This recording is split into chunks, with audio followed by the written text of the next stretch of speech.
ଆଜି ହେଉଛି ମୋର ଜନ୍ମଦିନ, ତେଣୁ ଭାବିଲି ଆଜି ମୁଁ ଯାହା ଯାହା ମୋତେ ଭଲ ଲାଗେ ସେଇ ସବୁ ହିଁ କରିବି। ରୋଜ୍ ଗାର୍ଡେନରେ ମର୍ଣ୍ଣିଂ ୱାକ୍ କଲାବେଳକୁ ଭାବିଲି ଝିଅଟେ ସବୁବେଳେ ଜଞ୍ଜାଳ ଭିତରେ ନିଜକୁ ହଜେଇ ଦିଏ। ଆସିକି ଗାଧେଇ ପାଧେଇକି ଠାକୁର ପୂଜା କଲି, ଆଉ ଦେଖିଲି ଇଏ ବସିକି ଟିଭି ଦେଖୁଛନ୍ତି, ଇଲେକ୍ସନ୍ ନ୍ୟୁଜ୍। ଓଫ୍, ପୁରା ଗରମାଗରମ ସିଚୁଏସନ୍।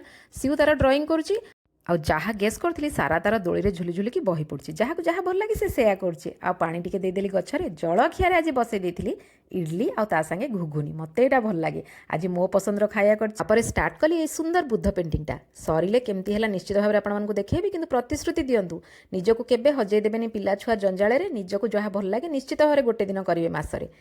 ଦ୍ୱିପହରେ ଆଜି ମୋର ପୁରା ସାତ୍ବିକ ଭୋଜନ, କ୍ଷୀରି, ଡାଲମା, ଆଉ ଦେଖନ୍ତୁ କି ସୁନ୍ଦର କଞ୍ଚା ଆମ୍ବର ଖଟା। ବହୁତ ବଢ଼ିଆ ଲାଗେ।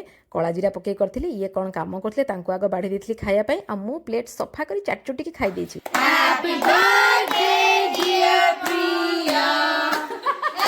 ସାଇ ପଡ଼ିଶା ସାଙ୍ଗମାନେ କେକ୍ ଧରିକି ଆସିଥିଲେ, କେକ୍ କାଟିଲେ। ଆଉ ତାପରେ କ'ଣ ହେଲା କାଲି ଦେଖିବେ।